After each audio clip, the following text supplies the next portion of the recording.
Welcome back to The Big Story. We're discussing the politics, the hot politics in the BVI, and we have social commentator and talk show host Claude Skelton-Klein. Let's go back to the Premier, because a lot of what's happening with the government and by extension his party is being laid squarely at his feet. But then too, what about the role that the members, the senior members of his party and the senior members of his cabinet have played in the disenchantment that residents are expressing with the administration? Yeah. When I joined the National Democratic Party, I think it was July 26, 2011, that day, one of my concerns and critique from the inside then was that we didn't have a communication failure. We had a failure to communicate. In the absence of information, people are left up to think whatever they want to think and or to concern themselves with what somebody is saying. And so it creates fear. And when people are afraid, it's legitimate. And now it may be ill-conceived and it may be rooted in the wrong place, but you cannot dismiss the legitimacy of their fear. And it has happened. There's always been the demise of the NDP, of which, I was on the stage, I was there. It's a communication failure. We just fail to communicate. We fail to come to the public and says it is A, B, C. In the case of BVI Airways or airport expansion, you name it. There is a plethora of things. If you are a leader and you're going down the street because you made the decision, you have funded that decision, you cannot convince me that Dr. DeLanda Smith did not intend for BVI Airways to take off. He intended for it to happen. He expected it to happen. But we got down a path where we made some contractual mistakes. One, not securing our $7.2 million asset in some way in which if it goes crazy that we can retrieve it. And so $7.2 million is serious money. So once that happens, you come back to your people, say, listen, people of the Virgin Islands, this was what I intended. This is what I had hoped for. It has not worked out. I made a mistake or I misstepped in whatever area. I'm sorry about that, but here's what we're going to do. Listen, people may not agree with you, but they will respect you. If you come and you think you have a responsibility to share with them what is taking place, what you're thinking, and what you're going to do about it. It's the old age thing about Adam and Eve in the garden, Eve's big concern was this dude won't say nothing. You think that Eve didn't know she was talking to the devil? But a woman will talk to a devil even though she knows it's a devil, because the dude she wants to be with, the joker won't say nothing. So it is the sin of silence. It is the original sin, and it is the sin of the NDP. It's the sin of silence. And then they cloak it in the whole notion that we are bound by secrecy. You're bound by secrecy and confidentiality to the very people who elected you and sent you there to find out what needs to happen and to come back and tell them. You can't hide under that cover. So I think the best way for the Premier and his government out of this is to come back to us and say, here's what happened. We made a mistake. We were wrong on this. And then let the people make a judgment about their willingness to continue with you or not. But don't hide it, because then you create more questions and more drama and more trauma than is necessary. And there is the notion that not only a BVI Airways mistake, not only an expansion of the airport runway mistake, but there must be much more behind the curtains that is causing this territory to seem to be falling. There's the attack on the financial services, and that in many minds is not being addressed effectively. Where do you see the loopholes in that area? Yeah, again, leadership matters. It matters who your leaders are. And so let's take the issue of financial services. The financial services we know is has been and will continue to be under attack because the so-called first world countries want more of their taxpayers' money, rightfully so. We are a jurisdiction that allows us, in our case as opposed to Cayman, where we house the structure. We don't house the money, we house the structure that allows them to do the business. It's under attack. So there's some work going on behind the scenes, about some value-added services. But again, they won't tell nobody what it is. So people think you're not doing anything, and they're not seeing what's happening. So that will continue to be on attack. Therefore, the one thing that they cannot take away from us is sun, sea, and sand. Our tourism product needs to be expanded on, needs to be enlarged. Our hospitality industry needs to improve exponentially because we're nowhere close to where we need to be. And so that needs to be our focus. But here's the key. You cannot listen to what's coming out of our mouth when you are in an office. No matter what they say, you need to pick up the budget and see if there is a line item in that budget that matches and that will fund what they're saying. If it ain't there, no matter how sweet the songs, it ain't gonna happen because you have to fund it.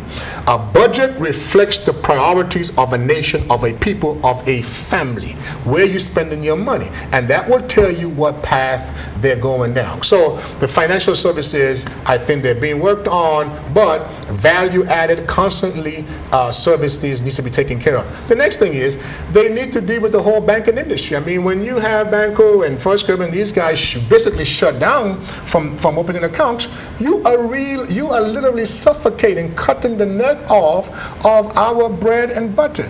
But if you don't, again, let us know that. And let us help you put a demand on these banks to do better. And if you're not going to do that, let us strengthen our national bank in such a way so as, in fact, to compete on a level playing field with the other banks and then show them. So those, I think, just off the top of my head, are incremental things that can be done as relates in helping to spur the economy. You are not going to advance your economy if there is no economic activity. Economic activity is critical. Now, the expansion of the airport.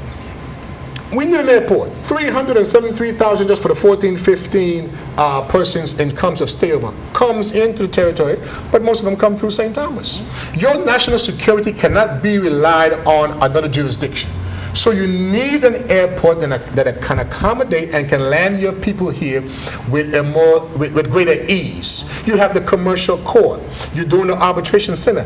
That requires the expansion of an airport. Now, the premier went forward. His backbenchers raised all bloody hell. Two of the ministers say that we are for it, but we are concerned about the time and how it's going to be paid for. Those are all legitimate concerns that you cannot dismiss your people. I don't have to agree with you, but I cannot dismiss you. When I become dismissive of you, then you are going to become more entrenched and just be against it. So again, we need to press the pause button. Everybody stand back. What is in the best strategic interest of this territory, and how are we going to get there? My personal opinion on this final note, I believe it's always best to spend other people's money. It's called public-private partnership. I am not in favor, because we do not really know the current financial situation of the territory. That's why I am not in favor of a loan funding. If I knew more, then I can speak more intelligently and says, yes, let's borrow it. But on the normal, even on the normal circumstances, it's always best to have a public-private partnership, because governments are not designed to run nothing. Governments are designed to create an environment so business can be done effective and efficiently. And so you get somebody else who has a vested interest to build, design, finance, and operate for a certain period of time, and then they get out of here. And you bring on the next, or you extend their contract. But we cannot do without the expansion of the airport, and we cannot thrive unless there's serious economic activity taking place in your country. And airlift is a major component in sustaining economic activity. Going back to banking, is the Bank of Asia remedy the right solution to that crisis? I don't know if it's the right solution. They're certainly exploring, and we don't yet fully know to what extent the reach is going to be, except they have told us that anybody from anywhere, as long as they have a BVI company, can buy shares. You know, that raises some question, but nonetheless, it seems to have been a step in that direction. I don't know enough about it to speak intelligently, and one of the reasons again is they haven't shared much with us, and so therein lies to your original query as to why the people remain in a state of flux. It doesn't have to be that way. I mean, I don't know if you all are married, but if you're married, you want to create hell in your house, stop talking to each other, and then and everybody's left up to assumption. And when assumptions become truth, and you begin to argue your assumption as though they are true, you tear up the whole thing, and that's what's taking place with us. One of the common threads, no matter what the question is that we ask you, ends up coming back to communication or the lack of it. Now, one of the things that I've heard since I've been in this territory is that the NDP is a master at electioneering, and they communicate all the right things. Yeah. So why is it that that mastery of communication that they have when it comes to electioneering, there's a fallout once they get in? I'll tell you why. Years ago, I started going to therapy.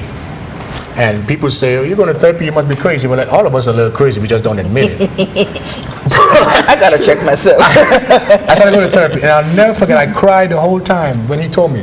My therapist sat there and he told me, he said, Claude, you're a very smart man, you're very intelligent, you're very charismatic.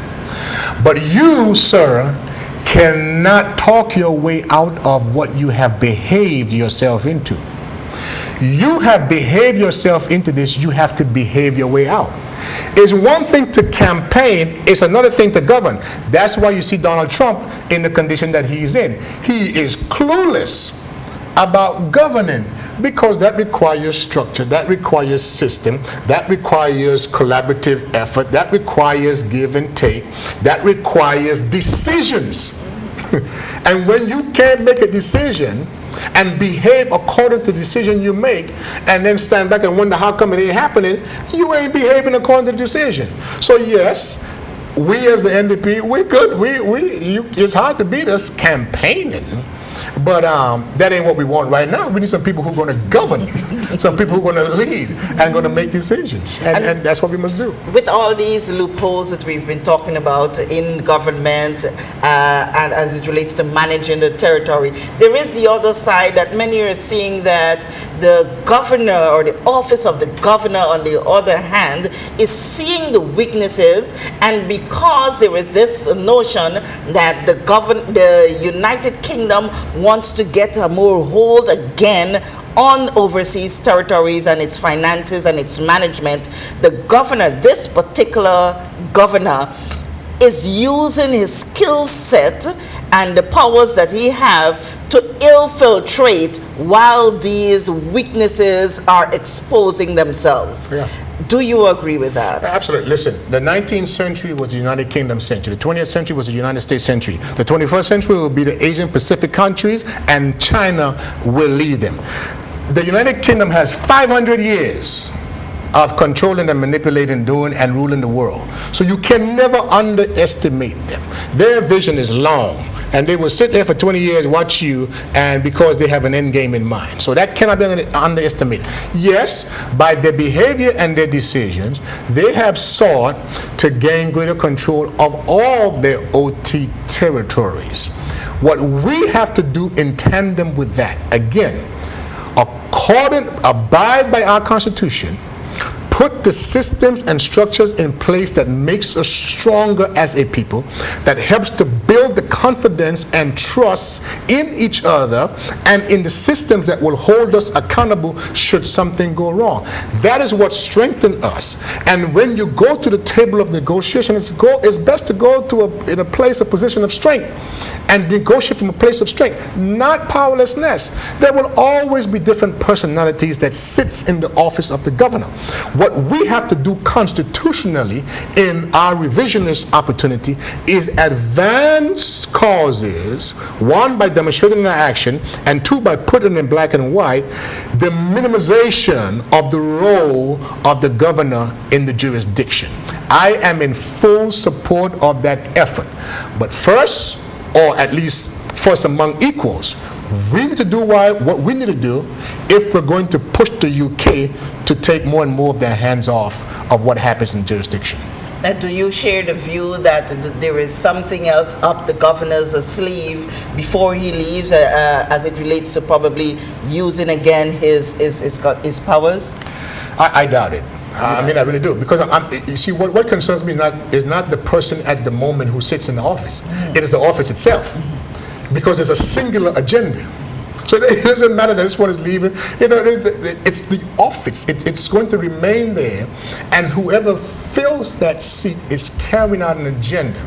And in order for us to unearth what the agenda is, when you look at the decisions that are being made, and we have put men and women at the table of decision to be the closest eyewitnesses to what's happening. It's incumbent upon them to come back and tell us, hey, here's what we see happening, here's what we need to do, if in fact we're going to, fend this off. So short of that as happening, the body politic is left in the dark, and the elected officials are left there as powerless men in powerful position. We cannot afford that. Can't afford it. You think the calling? Let's just take a quick break and come right back. You're watching The Big Story. Stay with us.